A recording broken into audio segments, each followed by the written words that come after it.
Hey guys, Militia1 here. I have a very short amount of time to record this video, so we're just going to hop right into it. The battery I'm using is like half the size as the battery that's intended for this camera. So today I picked up a Ruger Mini-14 and I thought I'd unbox it a little bit. The guy opened it up in the store, so this isn't a entirely authentic unboxing, but just comes in this cardboard box. This is the ranch model, so it doesn't have what people are calling a flash hider, because apparently this thing creates some pretty big fireballs at night. It comes wrapped in plastic, and I got the synthetic stock just because I was trying to save some money.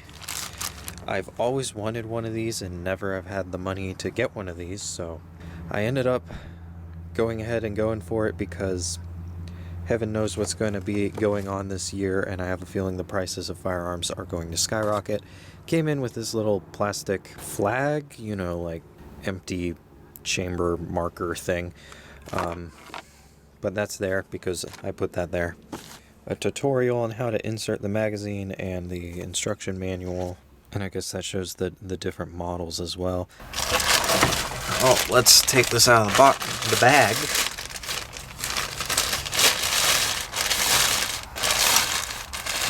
And it's quite oily straight out of the bag, and it comes with mounts for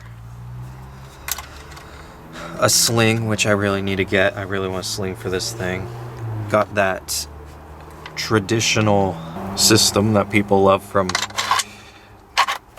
the World Wars and Vietnam. And since this is the ranch model, you know, just straight end there. I've been told this rifle is heavy, but it feels very solid. I did miss some stuff in this box. There's this whole other section over here. Comes with a lock, which is entirely useless unless you're trying to keep, I guess, a child out of it and you don't know how to store your firearms. And then this Picatinny rail that you can screw up over the rear action of the gun, so you can mount anything on that. But it also comes with these rings for an actual scope. A couple Allen keys, and then the authentic California compliant 5-round magazines.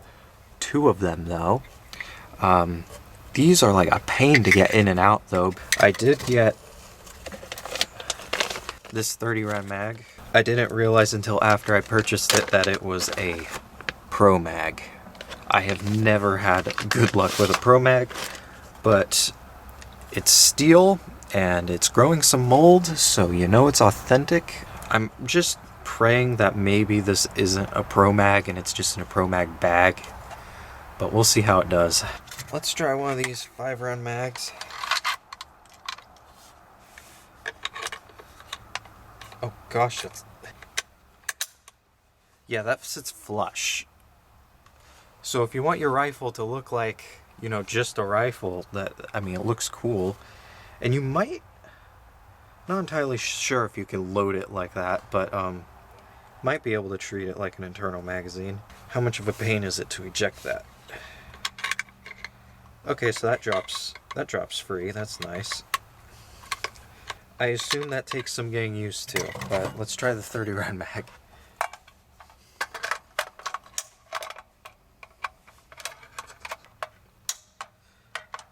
Okay, so the 30-round mag does not want to be seated in there. I really had to jam that in there. There's this little circle that like a nub kind of fits into.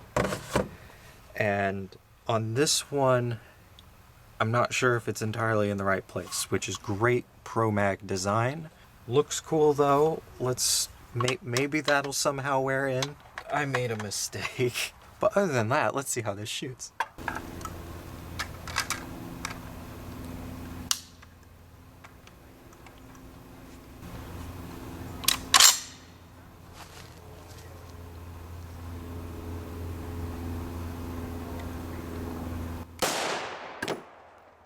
Well, that worked well, but the shells are flying back at my truck, so I'm going to move the truck.